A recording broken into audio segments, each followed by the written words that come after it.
Welcome once, welcome twice. Oh Lord, somebody. I'm gonna let you be deep. It's convocation week, so that's probably why you're being deep right now. I was gonna put it out. I'm technically not a part of the Kojic Oh yeah, that's denomination right. You got anymore. kicked. Yeah, y'all. She got kicked out. We threw her out. It's She in my was blood she though. she was coming against all of our teachings and stuff. So, yeah, It's in my blood that I do yeah. attend a You was born in you. non-denominational church. You once the mark Yeah, is on you, it never goes away. it It's don't. it It does don't. It really not. don't. Like, cause I still have my moments where I go to some services. I'd be like, Ooh, child, we didn't have a whole show about like the culture shock of going from Kojic to a non-denominational church. It was yeah, even like a culture shock when I came to West Jacks because it's less traditional than the church I grew up in. hmm I was like, "Oh, y'all wear pants in a culture yeah. church? Does Uh, does Bishop know?" I think because honestly, that's one of the reasons why I can adapt quick to other ministries now. Because when we came to West Jacks, it was never a traditional Kojic church. It was. I got this little smudge. Y'all, excuse me for being ghetto right now. Let me get on. And I Okay, there it appreciated is. that. Oh, there But it is. Okay. without them being, because it was not traditional, I learned a lot. But that's not what we're here for tonight. Thank y'all so much for joining us. Thank you so much for tuning in to the Real Room. If you are catching us for the first time, my name is Kalanda, This is Stanley. God bless you. God bless you. and we're talking about the problems with church culture. And I kind of wanted to put a disclaimer out. Not even, I don't think that's the right word. No, But we if, got members out now. well, I want the people like who are the members to like maybe send this to your leader. Because I feel like maybe one of these things, I did a little quick research. And I have at least 6 things that I think we could easily address in our churches. That maybe one of these things are the reason why you're having certain experiences or certain problems. What? Oh, make sure. Had to make sure the words are spelled right. Oh yeah, the problems with church culture. Yeah, yeah. I was trying to look for a great definition about what church Wait, but culture I is. do want to give this disclosure. We are not bashing the church. So before y'all Yeah, start, here y'all go again talking about what's wrong with the church. We're not bashing the church. We are they sound like committed. that, Stanley, like they Oh smoke God. cigarettes or something. You know what though? I have some. You know what? Somebody said this. I don't know who said it, but it made so much sense. The reason why people bring a lot of not garbage, but just everything to me is because I am somewhat approachable. So approachable does not just Mm. mean that people can come talk to you, but it also give people the idea that they can pretty much say whatever they want to say to you because you come off as approachable. So that might be, but I do know that it's one of the conversations that people say, y'all on that bad. I'm tired of y'all millennials always talking bad about the church. Y'all don't do nothing, y'all church, all that. But we're not bashing the church. If y'all don't give us nothing to bash, we won't have anything to bash. Hello, somebody. I actually feel like though we're actually more qualified to have the conversations because we are members of the church. And if anything, this is constructive criticism. Like we're still members of churches. Stanley and I regularly attend church. So there's no way we could just like bash it. I think though we have access to more knowledge, and so we just feel like we'll use our Yeah, platform to discuss some of those yeah. resources. Yeah. But we're not But trying we to still like go to our church. discourage. It's like we're not trying to discourage people from going to church. So that's another lie Nope. y'all need to stop telling people. Yep. Go to Um, church, baby. yeah, go to church. Cause I Like, ain't got nothing for you. I want you to go talk to your pastor because I don't want y'all because I in don't my want you talking DMs. to me, and I don't Yeah. need you. It's only so much I can help you with. Exactly. Give If me it's some not well. like related to like being a mom to a 7 and 2-year-old and some things about marriage, Exactly. this ain't Then got I ain't got nothing for you. you're gonna need somebody to bury you. So yeah, go find your church home. Yeah. So yeah, I'm glad you said we're not bashing church at Yeah. all.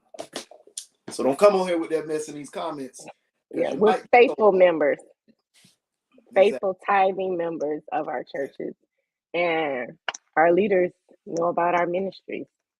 So I don't know if you guys realize that, but Yeah. Anyway. anyhow, yeah. All right. Okay. Go ahead. So how would you define like what church culture is? I think culture is pretty much I don't think all churches have the same culture. I think the culture is based on the order of that house. You have some churches that are big on worship and praise. Mm, You have some churches that are big on teaching. You have some churches that are big on manifestations of the spirit. You have some churches that are big on education, as far as going to school. Like if you look at historically different denominations like AME, Baptists, Pentecostals, they have a certain culture about themselves. yeah, So I don't think there's one particular culture. I think that your ministry itself has a certain culture. Now that's a good and a bad thing, but we'll talk about that later. But yeah, I don't think I don't think it's one culture for the church, because you got black church culture, you got white church culture, you have Spanish culture, you have like Haitian churches and different churches that cater to different nationalities and stuff like that. So the cultures are totally different. So yeah. yeah. I don't think that's something I realized until I became a little bit more mature in my faith, is that each ministry has a specific ministry or specific purpose. And if we were all like churches that were focused on, like, say, the prophetic, then who would take care of the missions? Who would be the churches that like they Mm, have they feed the community every Saturday? Like, who would take care of those gaps if everybody was focused on the same thing? So I mm, think, to your point, it is important to realize that each church has a different culture.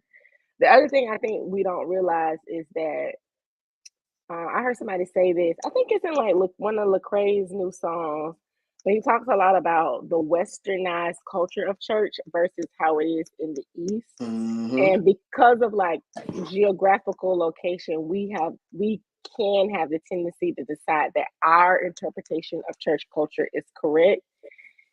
And then with that thinking, once we're hurt or offended by the church culture that we've adapted to, we offended with Jesus, instead of realizing that it could specifically just be the interpretation of church culture that you've been a member of. So mhm.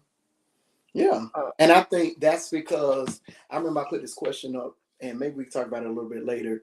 I mean, as far as like churches that believe in the Pentecostal holiness, sanctification, do we base those things off of Western culture, or do we base it off of Eastern? Like, are our standards of holiness based off the current culture mm, that we live in, or is that general for everybody across the board around the world?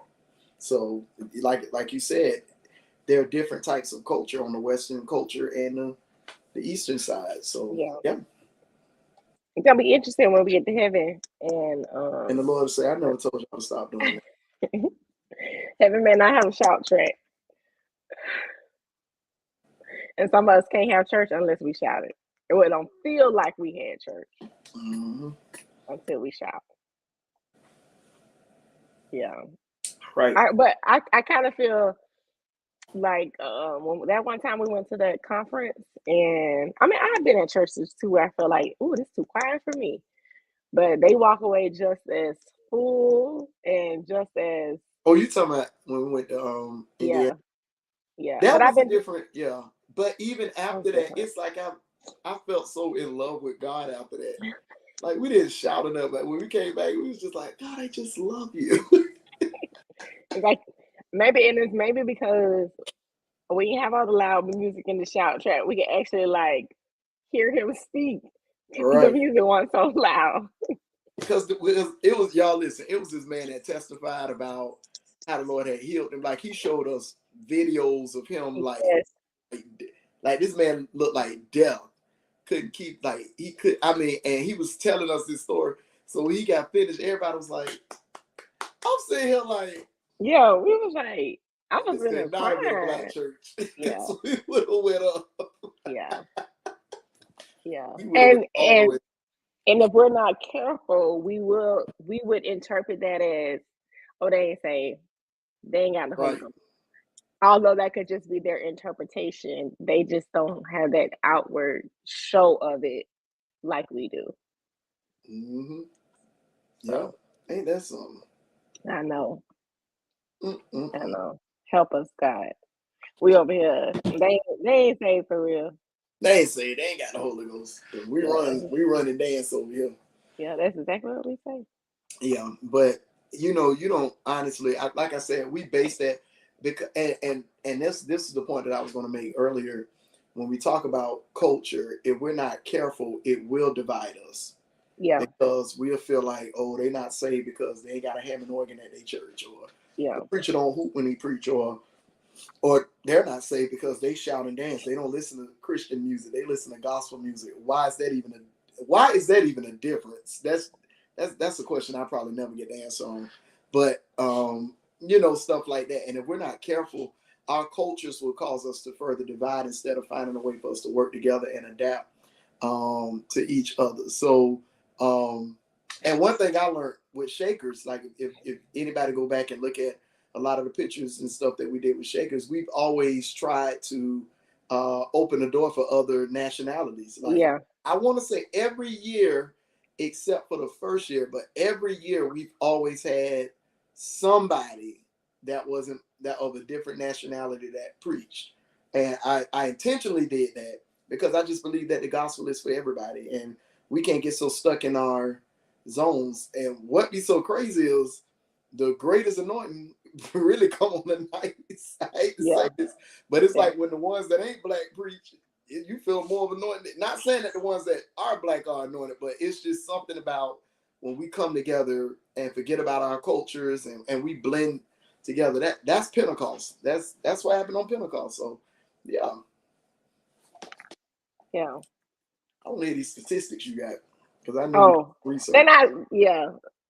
So this is according to Lifeway Research. Just Y'all if know we, Calend is like DW from was that Arthur or Magic School Bus when the girl be like, according to my research. I think that was that was Magic School Bus. Arthur. DW No, was oh Arthur, no, right? it was Magic School Bus Yeah. according to my Calendar research. she gonna get her research in. So It yeah. might be because of like my writing and my HR background. Because I be wanting people to Mm, know, like, I didn't make this up. This was here before I came. I'm just sharing what was already here. mm, So, one of the number one ways or number one problems with church culture is the way that we approach spirituality. Um, that we fast track it, and so we don't really take time. So we get you saved. We teach you how to call and tarry for the Holy Ghost, but we don't necessarily teach you what to do next. And so while you may be saved, you don't have any idea of what it means to be sanctified. So mm, you saved, but you don't know what it means or how you are supposed to daily go and abide in Jesus. You don't know what it looks like to spend time with him. You don't know what it looks like to dwell with him. You don't know what it mm, looks like to worship, and that's because it's almost like we're trying to recruit as many people as we can to be saved, but we're not really taking time to teach them the different processes. Okay, now that you're saved, here's the next step, sanctification, and this is what it looks like. And so that's one of the ways um, we have to slow it down so that we can teach people what it means, and then that is how you learn how to be discerning. That is how you know what it means to commune with Christ. And maybe that's why we're having such a difficult time with our worship services, is because we're fast tracking the salvific mm. process. We just want to like, bam, get you saved, get their phone number, and then like, whoop, that's another one we get to add to the Put them kingdom. in a party. Let's get them active.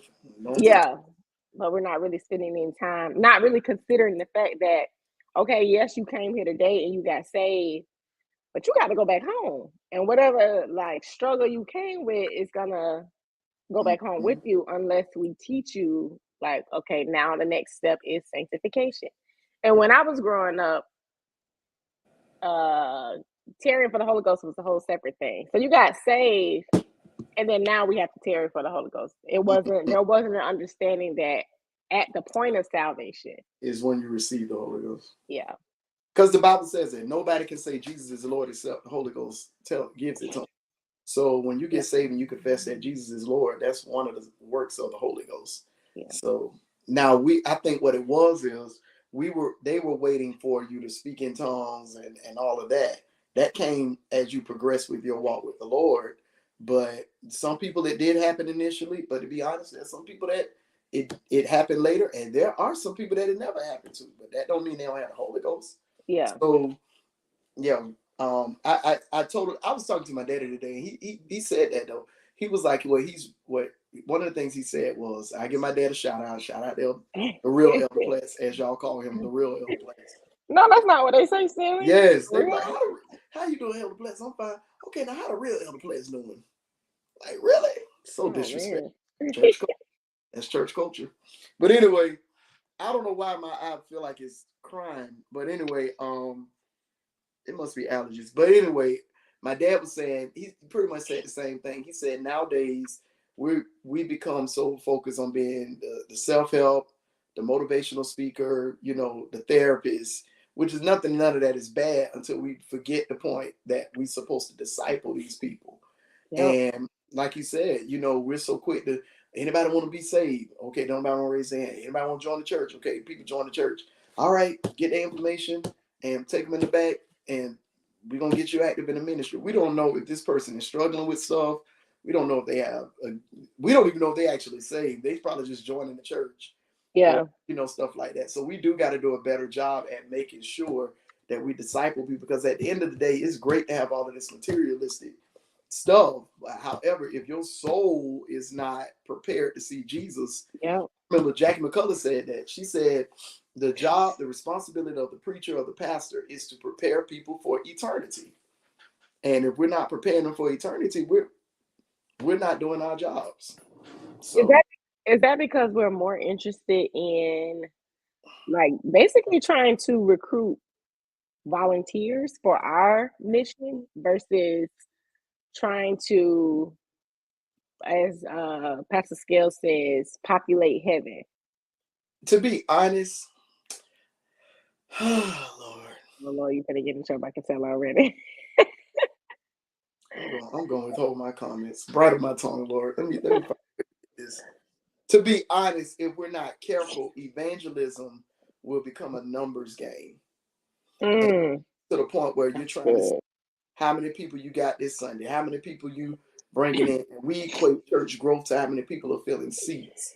But just because a lot of people fill up your seats does not mean that you're gaining souls for the kingdom. You can say spaghetti and fill up a church. That's nothing. But at the end of the day, how many souls are you drawing to Christ? There are times where, and we all got to give an account to God, at the end. So I think that's what it is. We equate success of a ministry to the actual physical growth of the ministry. And that's not 100% correct. And just because your ministry don't have 10,000 members doesn't mean that ministry is not successful. They may have 10,000. They may not have 10,000 people that are actually members of their church and coming every week, but they could have reached 10,000 souls within the lifetime of that ministry, though. Who knows? Right. So yeah, we can't do that. We got to stop making people feel bad or making them feel like they're not a success because it doesn't look like how we want it to look. Because at the end of the day, people can walk. The pandemic should have showed us something. At the end of the day, people can get up and walk out of church and say, I don't want to come back at any moment. And there's nothing you can do about it. Everybody in the church could literally walk out one Sunday and say, we're not coming back no more. And some churches can't even afford that. So, Jesus.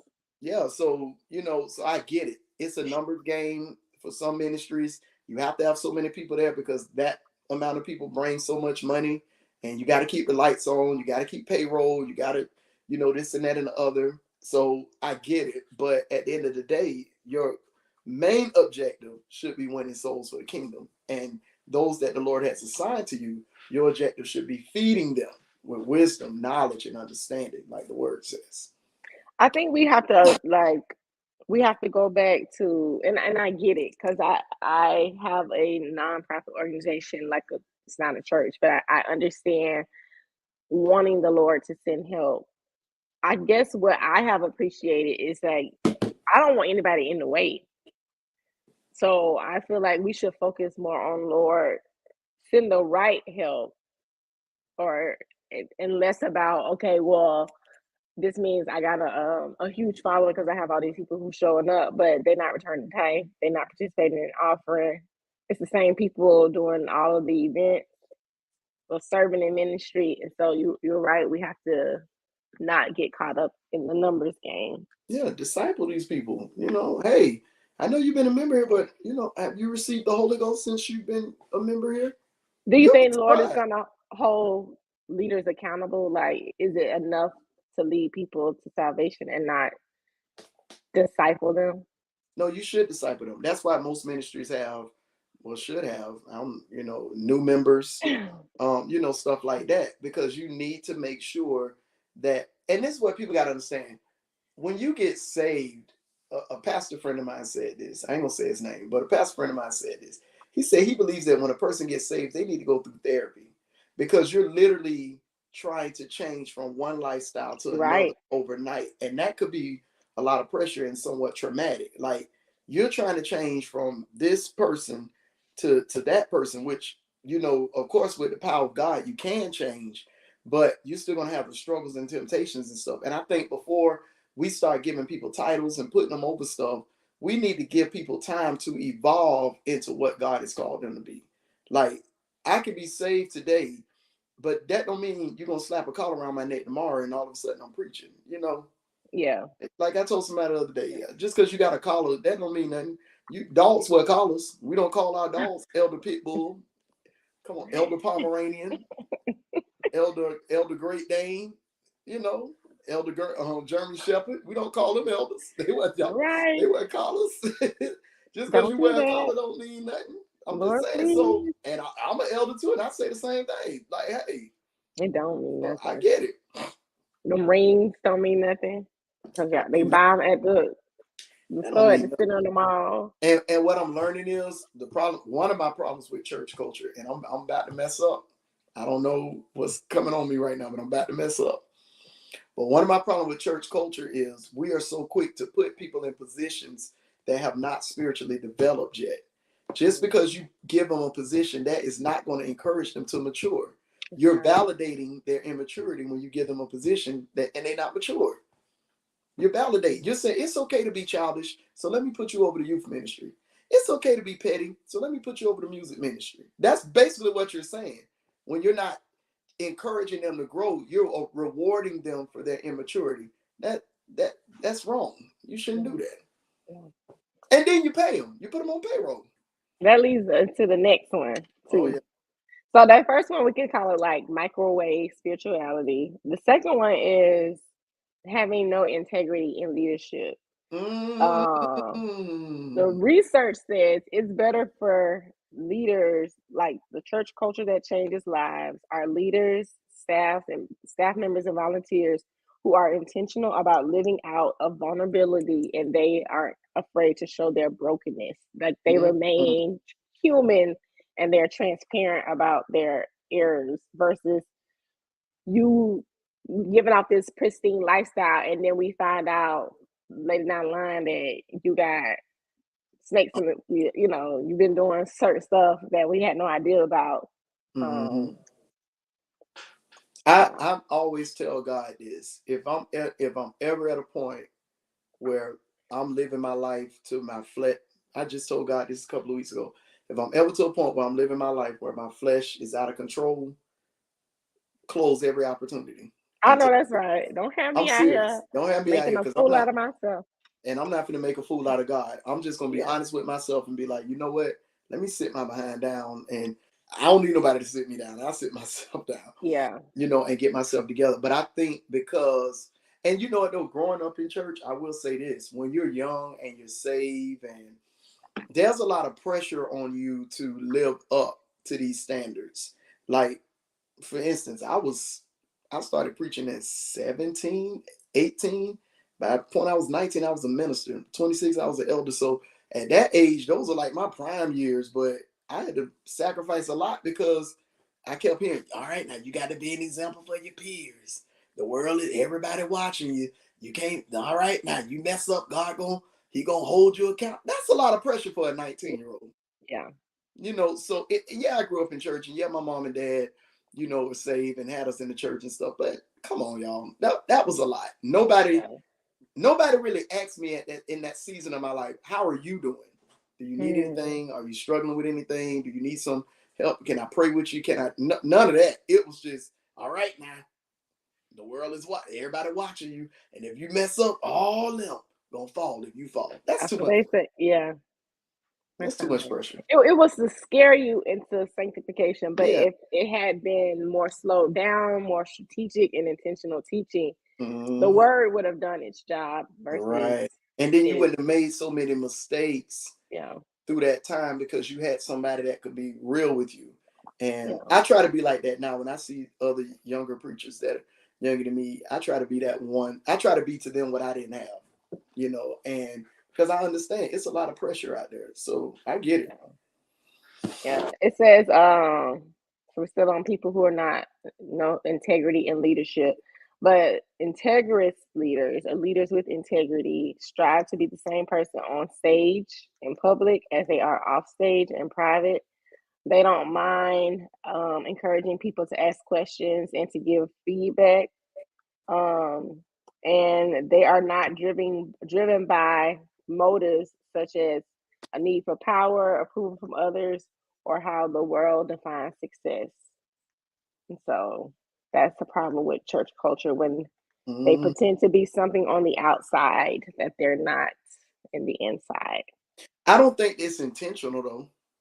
No, not all the time. No. Yeah, I don't think it's hypocrisy. I just think that it's just one of them things where people just say, you don't show everything to everybody. You have one side of you that Oh you yeah. show another side. I don't think it's hypocrisy. I just think that it's some level of trying to. Now I think hypocrisy is when you blatantly preach against something and you actually um, condemning other people for doing it, but then you're doing it. I think that's hypocrisy. But if you're, because nobody's perfect, Yeah.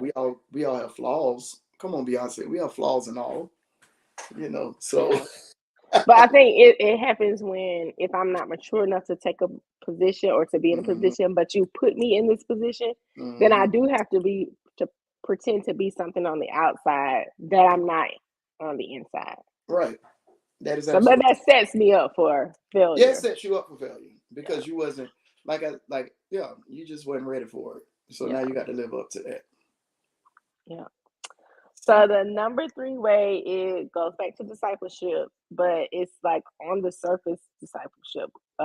Not really digging deep through um small groups, um working together on teams and stuff like that to really get to know people so that you can maybe identify some under the surface issues like certain tendencies, wounds, triggers, addictions. And so, like, we're really just dealing with the people who come to church and who we see, but we're not really getting to know them. And some of the stuff I feel like it's like blatant. We got people who come to church. They married. We ain't never seen their husband. We ain't never seen their wife. Don't have had their kids with them. We have been in meetings with people who we know got a whole family. We ain't never heard them mention their family before, and we're not really like digging deeper to disciple these people. It's just like really on the surface. Instead of us getting to a point where we can hold each other accountable, um, we just want to laugh, mhm. shout over it, and then like go home. And people are suffering because of our failure to like dig deep to discern that there's Mhm. more. Yeah, we got to do a better job. I believe we definitely got to do a better job at becoming more of a concern and a care for each other. And Yeah. you don't see that. You got members in our church that'll be sick and dead, and we were like, oh, and I When ain't they die, you be like, oh, I didn't even know they was sick. And even. then, And I think it's a problem when if members don't feel comfortable telling the church that they have an illness, that's a problem. yeah, Because you should be able to disclose to the saints, hey, I have cancer, I have, heart problems, I'm dying of AIDS, or this and that, and the church should be able to pray. But it's a problem when members of the church don't feel comfortable enough to disclose that type. I get it. Everybody want to be private and personal. I understand, but that's a huge problem, and that's something we as Christians all around need to really realize. Like, why don't people feel comfortable telling us about the things that they're going through so we can pray for them? Yeah. That reminds me, and I don't mean no shade. I don't know if you remember this, but there was a member who committed suicide. And when we found out, it bothered me so bad because I remember where they sat in church and I could not believe that. Not saying somebody didn't, but I was like, Lord, we missed that. Like we didn't deserve that. Be surprised. Like they worship with us every Sunday. Like how did we miss that? I mean, bucket. Dun, dun, Yes, dun, dun. Yeah, yes, yeah. yeah. I feel It the same happened. way. I had a coworker who was having a hard time at work, and I mean we talked once or twice and we laughed about it, and they mentioned some of their issues, but I had no idea it was that deep until the day I found out they had committed suicide. Oh my God. Like we I think in an attempt to like I'm not trying to get in your business or nothing, even though we may sense that there is something more happening, we shy away from it Hmm. when that really is our opportunity to be a resource. Yeah, that's sad. And the church is supposed to be a hospital. It's supposed to be a Yeah. place. Like a couple of Sundays ago, we had one of the young ladies at our ministry. She got up and spoke about domestic violence, and she gave some statistics. And did I say that right? Statistics. Yeah. Okay. Anyway, she gave some some stats, Mhm. and she was talking about it. She was saying you'll be surprised of the people that's dealing with domestic violence in their house, and they In could the be right church. next to you. And so you just never know if the church is Nope. the hospital and it's for those that are wounded and that's going through and stuff like that. Then we got to make people comfortable enough to go to us. Like I said, you should be concerned. Like, why don't people feel comfortable telling me that they sick or telling me that they this and that? Like, Yeah. so yeah, we got to do a better job. Maybe they feel like y'all church gospel too much. That's probably why I don't say nothing. Just saying. Yeah. I think I have always, and we don't all have to discern the same thing. I feel like the Lord gives us a specific ministry. Like I have always been leery of, for example, married men who never talked about their wife or never mentioned their wife or sis was never around, but we know you married. And for me, that was always an opportunity, not with to talk to the husband, but to just pay more attention to the woman and what she may be experiencing. Because some of those things are even signs that somebody is having specific experiences in their household. And can you imagine if your husband is I don't know, the assistant or the executive pastor, but he beating on you at the house? Like, who you gonna talk to in the church? It's almost like we have to be able to discern it so that we can go to her about what she's happening because Hmm. she likely won't speak out about it because of her husband's position. Yep. I posted that yesterday. Church is supposed to be a hospital for That's broken good. people, for person. Oh yeah, that's true. Not a museum. That's Wait a good. minute. Who is okay? We're not gonna get a devil no room today. I'm trying to figure out who this is with these private photos. Oh yeah, I think it's something that's on YouTube. Oh, okay, well, whoever you are on YouTube, stop it. This is a Yeah, sanctified show. We don't yeah. do porn on this show. Don't make me laugh. I don't know what Hey, I did. I felt that. Oh, I said we okay. don't do porn on this show. My abs hurt, and I can't remember Y'all why, better but I take think over it. y'all platforms. Shoot. Ryan, keep posting the stuff. We don't want to see your private photos. Loose here.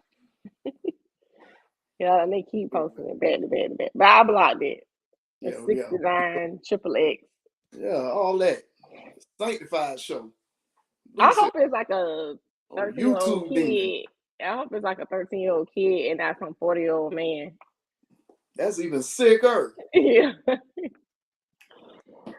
So Y'all gonna pay me to do the other thing is another problem with church culture is that we have unhealthy communities it. inside of our churches. I was talking to somebody the other day about why they left a church, and they specifically said it was because it was too many cliques. And I understand that everybody, like, you have people that you flock to, but if we're in church and people feel like we can't even be a part, or like there's nothing we can say or do because this clique runs everything, this clique is always going to be in charge, is always going to make all the decisions, then something's wrong with our community. Because cliques can make it feel like this church is not safe, that it's unapproachable, that it's not inviting. And I think even as leaders, we know when we have cliques in our church. We know it. I think we need to address it because they are running your people away. Oh, there's so much to unpack there.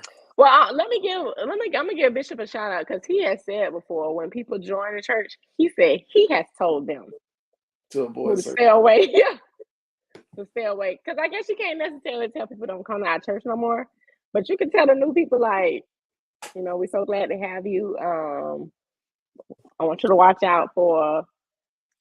Yeah, but that's biblical though. The Bible says, "Mark them that cause division and avoid them." So we have that right to avoid those. Now, however, I think I'm not a fan of cliques. Now, have I been a part of cliques? Unfortunately, oh yeah, you're real popular in church. No, I'm not. I am not yes, real popular in church. Popular. But this is my thing. I don't ever want people to get around me and feel like, oh, I can't talk to him or whatever because he hang out with that group or this group. I don't ever want people to single me out like that. I don't ever want to be known, which I know it happens. You will be associated by who you're known, who you hang out with. But I don't ever want people to feel like they can't come to me. So I've always been the one, like if I'm in a clique and somebody that's a stranger walk up, I will always be that one to talk to them, or like if we all go out to eat after church and somebody ain't with the clique want to come, I'm like, hey, what you doing? Come with us, come out to eat. And everybody be mad at me. Why you told them that? Because I don't want people to feel like I'm being cliquish or anything. Because one thing about it, I ain't perfect, but I'm saved for real. So I can't treat people any kind of way and stuff like that. So I think the thing with cliques, it happens. But any atmosphere you're gonna have, you have cliques at your jobs, you have cliques at school, you have cliques in your families. Everybody got them certain cousins you don't deal with. And then you got them set of cousins that you do deal with. Yeah. Or like you may deal with your mama's side and you don't deal with your daddy's side, or it may be vice versa. So everybody has a clique, but I think when we come together as a body of believers, we gotta understand, like when we come together in that community, we're one big family. Like we are here for each other. Like it should hurt me when you hurt, or when you're going through, I should be able to, I saw Bishop McKissick do something, one of his members a couple of weeks ago, found out one of his members was homeless. Yes, that was all on TikTok. Yeah, and they raised right in the city, and they raised money and helped him do that. I've seen it with Pastor Scales at Inspire Church. Multiple times help people. I've seen it in a lot of ministries where they've done that. So, and that's how the church is supposed to be. We're supposed to be there for each other. So I would encourage, if we can, stop the cliques. And it's okay to have your certain group of friends, but stop the cliques. Sister Bryant, to answer, I really want to answer your question, but I'm gonna get in trouble if I do. So I might have to answer that one off the record. I'm gonna ask it the deep and wonderful way, and then you answer it the way you want to answer. So at least we get two perspectives. Mm-hmm. So the deep and wonderful way is that I think we can address it, we can shut it down, but evil is always going to be present. Of course, the enemy is going to want to visit our churches. He's going to want to sit in our churches. And so I think as much as we can address it, I don't know that it will ever be shut down until we make the enemy uncomfortable.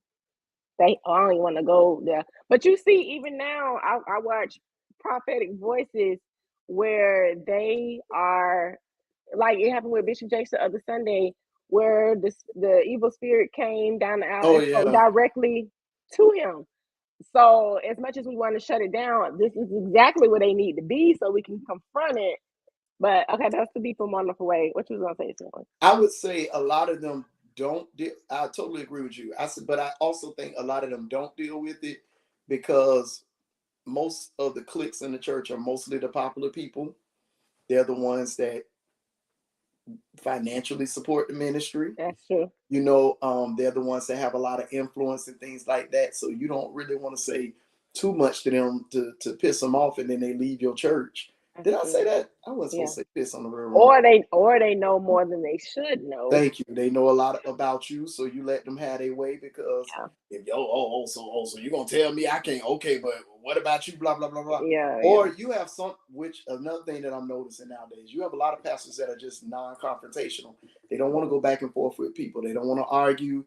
They don't want to do that. So the best thing that they do is just try to act like the situation don't even exist, and just trust that the whole thing will play out by itself.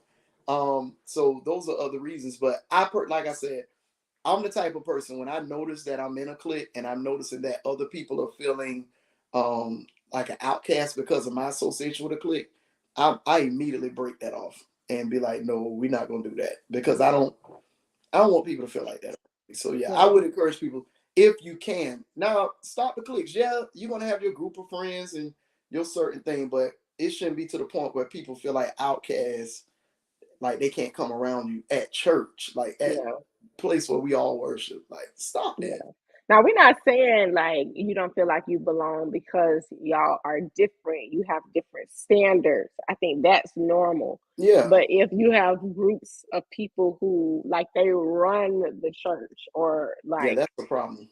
Yeah, that's a huge problem. That's really witchcraft, if to be honest. Yeah, it is. But we'll let the Lord reveal those to you that are secretly running. Oh, you gonna like this one, Stanley. Okay, the number 5.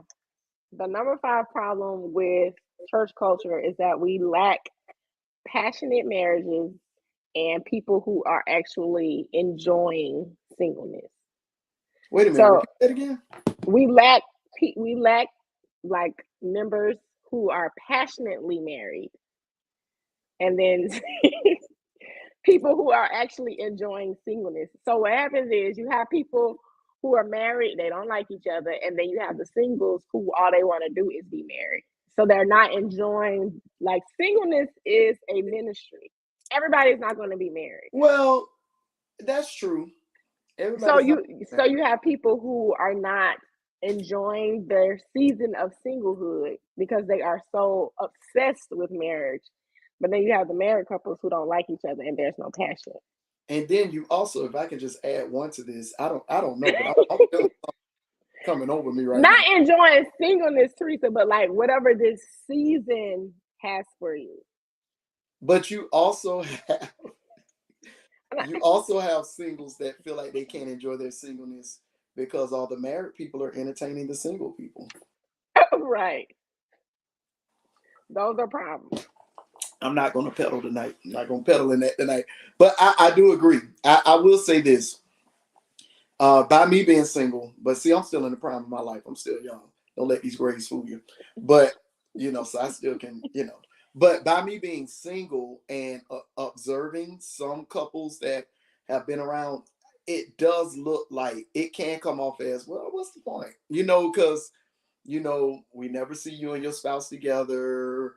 Y'all are never, you know what I'm saying? It's always like, you don't see any type of like raw mutual affection for each other. So it's kind of, and then when you do talk about your spouse publicly, it's always in a form of complaining, or it makes it seem like it's a burden or it's a duty, or you're doing things for them because you have to do it, not because you love them, or things like that. So from a singles perspective, there are seasons where you do be like, well, why bother? Like, y'all married and y'all ain't happy, and I'm single and I ain't got to deal with this. So it can come off as that. So I totally can agree with that. Now, I'm not saying I'm against marriage.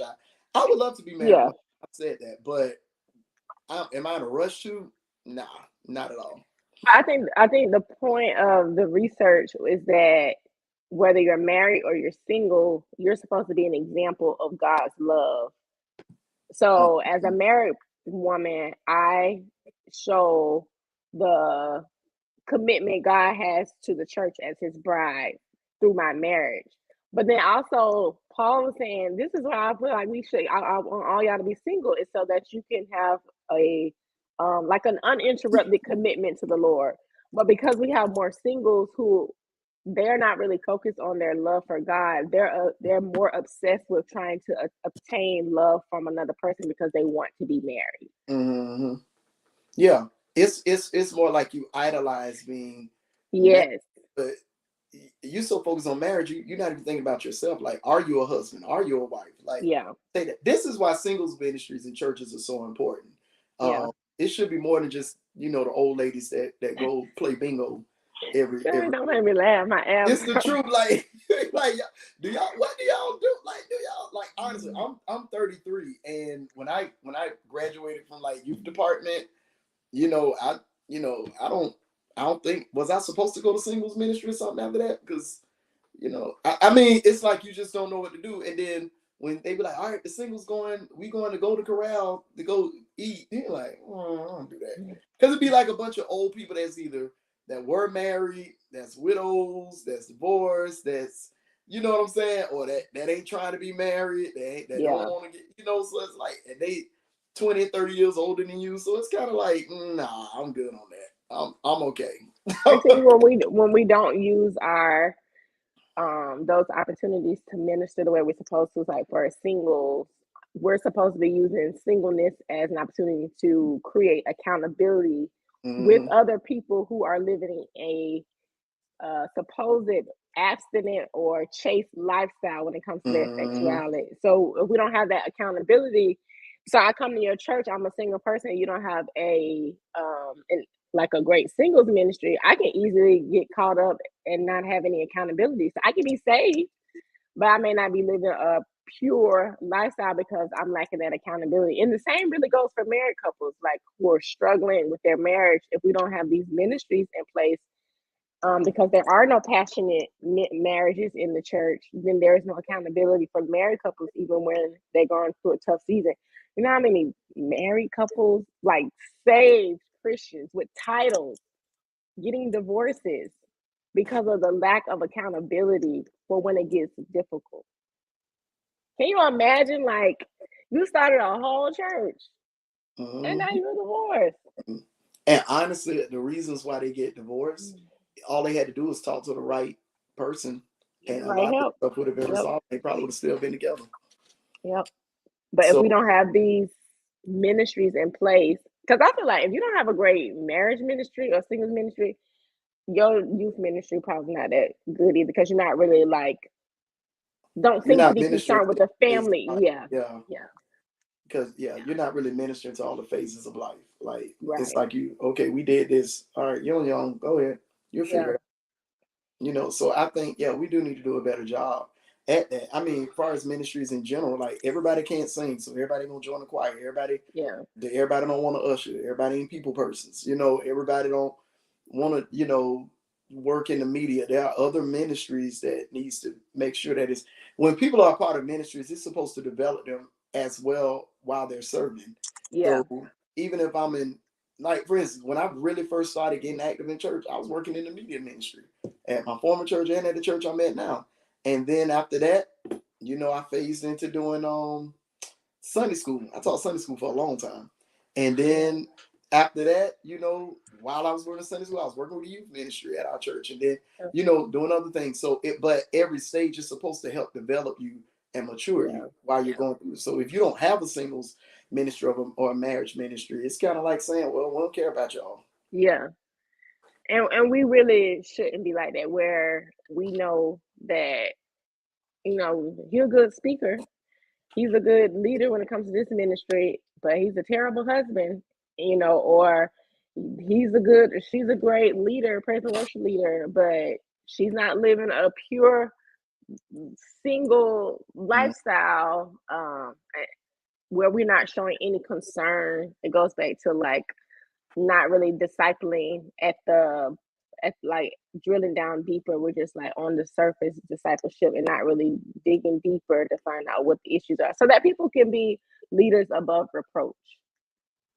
Yeah. And I don't know if we're as concerned about that these days, because it goes back to, we really just need bodies to help us to get this work And, done. and you know what else I want to say? Because I want to rebuke the devil on this too. We I make them a wish a lot of liar. pastors quit saying, I ain't got no help. And don't nobody want to work. Don't nobody want to do nothing. Well, have you asked? Have you reached out? If you stop soliciting help from the outside, you might realize the type of help you have on the inside to help you with these ministries to keep things going. You know, it's there are some of like the greatest prayer warriors in your churches, Yeah. evangelists, people I that be the come choir ones up. that's got all the power. I mean, I'm telling you, you got some folk and they will probably never bust a move because, you know, some of us, and I'm going to throw myself in that category, we're not going to voluntarily be like, put me over this, put me over that, let me do this, let me do that, because I'm old school. I believe if they want you to do something, then you wait till you get asked. And if they don't ask you, that means they don't need you. And that's how I was taught, old school. So, but you have a lot of ministry, the help and the resources that y'all are looking for. If you really take the time and take the step back and cultivate your ministry and disciple your people, you would be surprised. I have seen churches make people off the streets their musicians, folk that wasn't even saved and all of that, and they got saved, joined the ministry. Next thing you know, they got a full band. Everybody in the band were people that got saved through that ministry, and they're members of that church, not employees of that church. So that's no shade to those that are, but I'm just saying, you know, you don't have to go out and put a resume now searching for a youth pastor or looking for evangelism. No, you ain't got to do that. But if you cultivate the people that you have and teach them and take the time out to pastor them and father them, you would be surprised of the help that you already have, right? And some people are just waiting on you just to ask them and be like, hey, you know what, I thought about it. Can you do such and such, such and such? You would be surprised. Just humble yourselves and ask. Yeah. And then you'll save a lot of money because they might not even charge you to do it. They might just do it as a duty to their church. Yeah. You never know. Yeah. This is the last one. Y'all. Uh-oh. And the number 6, which I'm going to say the number 1, the number 1 problem that we have with church culture is that we do not realize that every member is in full-time ministry. That is so true. We allow members to compartmentalize. And so, especially if we don't give them anything to do, we don't have a vision for the church, there's no goals, no strategy, they end up compartmentalizing. And so when they come to church is when they are concerned about ministry, instead of having an understanding that, baby, when you go to your job every day, you're doing ministry. And that's why we have believers who act one way on Sunday and then just is nasty at work because they don't understand that they are in full-time ministry. This is why the saints in the grocery store cut people out, you know, for breaking in line or doing stuff, because they don't have an understanding that we're all in full-time ministry. We all are. Like, we all have a duty. You know what?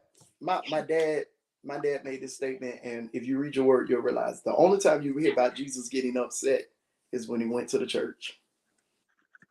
Okay. So that's the only time you hear about Jesus getting upset, like to the point where he flipping over tables and going off, because he was like, this is prayer. And y'all in here ripping people off, selling doves and bulls and frankincense and myrrh. Like, come on now. Oh, that's true. Spending all this money on hats and shoes, and we supposed to be here at convocation. Oh Lord, please. Ooh, right. $20 fish dinners with one piece of fish and one side. Don't even get a drink. Just rip. You came for here for a fashion show. That's why Jesus got upset. Not the word. Because we, like you say, we all have a duty. We all are responsible. We all play a part in church culture. So we all are full-time ministry. When we walk out them doors, you know, I remember back in the day, people used to be like, what church you go to? You know, they don't relax that no more because a lot of these saints don't go to church, but they be like, who your pastor is? You know, stuff like that. And then when you did certain things, like, oh yeah, he go to such and such church. She go to such and such. It was like a badge of honor, you know, that you had, because you took pride in you being a member of that church. You took pride in being saved. Now, we boast more about being sinners than we do about being saved. That's another topic I'll talk about. Jesus. It's like we be glad to tell people we done cut somebody out. Yeah, I cut somebody. We do. Yeah, I stole some money today. I ain't human. Oh, Amber Alert. Oh no, this is Storm. What? My phone did that too. Why y'all still going? Oh, you know what? It might be on my thing. Oh, it's a storm surge warning. You know, when you're the governor, I get all these little things. Don't worry, y'all. After tomorrow, I'm not running again. So whoever takes my seat tomorrow, That's what we need. We're the men and women with God who can tell us what tomorrow gonna look like. I already know. I already know. I ain't gonna say nothing, but I already know. Ain't nothing. Put it like this: nothing tomorrow will surprise me. That's all I'm saying. When it comes to the state of Florida, the Sunshine State, What about nothing Georgia? tomorrow What will about surprise. Georgia? Nothing will surprise me. Nothing will surprise me. Que sera. Whatever will be, will be. Just do Yeah, your that's how part and you. vote. Yeah, that's how you gotta know Jesus. Mm-hmm. It's swinging in the balance. Yeah, yeah, So yeah, y'all. So we got to do a better job at that. As far as church culture, though, we really got, and we got to do a better job at supporting each other because we don't do too much of that. We cliquish when it come to that. We only support people that seems popular or whatever. yeah, We won't help nobody build, but we'll help them decorate. yeah, So we got to do a better job of that. We all got to step it up. yeah, yeah. Oh, Teresa, you're in Georgia. All right, vote for Stacy. Okay. I used to get worked up over these things, and now I I don't. don't because I don't. the Bible tells us where the king's heart lies. Yeah.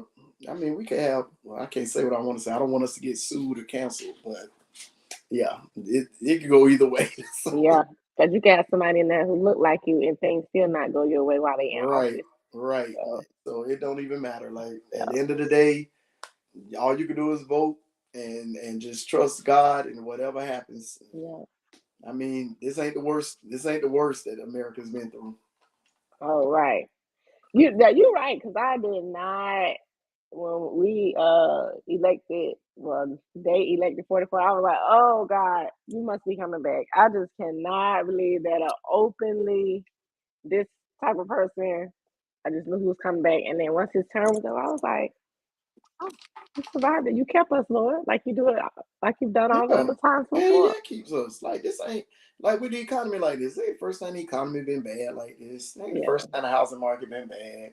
Ain't the first time all this been going on. This has happened before. yeah. And if he did it before, He can do it again. come on, Thatcher. But also, what's Karen and them? They got a song. Eh, Except what God That ain't Karen. allows. That's Twinkie and Mr. And Clean. it's the Yeah, same thing. yeah, you do. You just gotta accept it. It is what it is. The Saints will be all right. Yes, it is. The Saints will You, be all right. you have any announcements? No, I actually do not have. You know what? Yes, I am working on a toy drive for the Trinity Rescue Mission. Um, You know what? Nah, I ain't gonna. I'm not gonna announce nothing else because y'all don't be supporting my stuff. But go ahead. I'm done. I'm done with it. Yes, we do. Not it. You Not. having a toy drive? Yeah, I Can am gonna. we? If My if we stuff can't that get the toys to you, can we send you some money to you, Shaker's you Cash kid. App? No, I don't want no money. I want. I'm I saying want. so you can go buy the toys. No, I'm not. No, I'm not gonna do that. No, because then Like that. people like Teresa who don't live here. Why you just can't No. go buy? If you don't live in Jacksonville or a surrounding area, yes. But if you currently live in Jacksonville, I would prefer if you would buy a nice toy for a child, wrap the gift. Let us know if it's, for a For a boy or girl, girl, mm-hmm. and we're going to take it to the Trinity Rescue Mission. Uh, I spoke with them today, so I'm working on something. I will definitely have that information out, and we're going to go out there to the Trinity Rescue Mission and do a movie night with the women and children there. And yeah, y'all should come. Maybe church girls can help us with that because it is a women and children's shelter for battered women. So it's for women Okay. that like escaping domestic situations and they have their children with them. So I did speak with them. So like I said, we are working on that. So it is going to be a toy drive, and it is going to be on December the 16th. That's on a Saturday evening at 6 p.m. And like I said, we're just going to do a movie night, get some pizza, play probably my favorite Christmas movie, The Preacher's Wife, and I don't know, and just give out the toys and That's just be a sad. blessing to the kids. What? That's why I like that Christmas movie. I watch it every. Like I ain't no Christmas movie person, but I gotta watch The Preacher's Wife. I don't know. It's not biblically sound. It ain't gotta be. It's The Whitney Houston. the angels falling in love with the humans. None of them Christmas movies are biblically sound. It's just. But I that like one the that was Christmas based movie. on the The church. only reason, for obvious reasons, y'all know why I like the movie. It's because of Whitney. That's my favorite singer. But I mean, everybody see Georgia. I love it. I love it. I You like that? You like that? Yeah, you like that lip switch. I love it. So yeah, so we'll probably do that, and like I said, do some games and stuff with the kids there. But the date is December the 16th. It will be at the Trinity Rescue Mission, and because it is that type of mission, and we're in the middle of a pandemic, it is going to be a limit on if you would like to physically come and be a part of it. We have to limit the amount of people that's coming with us, stuff like that. But we'll plan it all out. But we'll have that information out to y'all soon. So, but that will be on December the 16th at 6 p.m. at the Trinity Rescue Mission. So I would need your toys at least a week before that. So whatever the week before the 16th is. And again, if you're purchasing toys, please wrap the gifts. Please wrap the gifts. I'm not doing that no more. It's too much work. All right. Thank y'all so much. Thank you so much, Pastor. Oh my God. Stuff. All right. I see somebody asked, are we on next week? No, we're no. bi-weekly. But we have new episodes every other Thursday. So you can always find us on iTunes, Spotify, or Google or YouTube. We're on YouTube now, so you can subscribe, and then every time we do a video, you'll get a notification. But thank y'all so much for tuning in. Share this with your leader if you're having issues in your church and one of those problems resonated with you. Make sure you share it with your leader, because please make sure y'all subscribe to the YouTube channel. Yeah, and y'all been doing it. Y'all been subscribing. I see y'all. They have, because I was getting a speech ready. Oh yeah, they've been subscribing, and we've been getting some views, and I've been getting a lot of good feedback, especially for the last episode, sexual immorality versus perversion. That's good. So, and if y'all have any other topics, inbox Calando. Oh, you know they got one topic, but we ain't ready. I'm almost be ready, because the Bible study that I go to weekly, the other Bible study that I started going to during the pandemic, we're going to deal specifically with how the intersection of our faith and LGBT communities. Yeah, I got somebody good we can bring in for that too, but we'll talk about that later. Yeah. We'll talk about that later. All right. Thank y'all so much for tuning in. Until next time, this is The Real Room.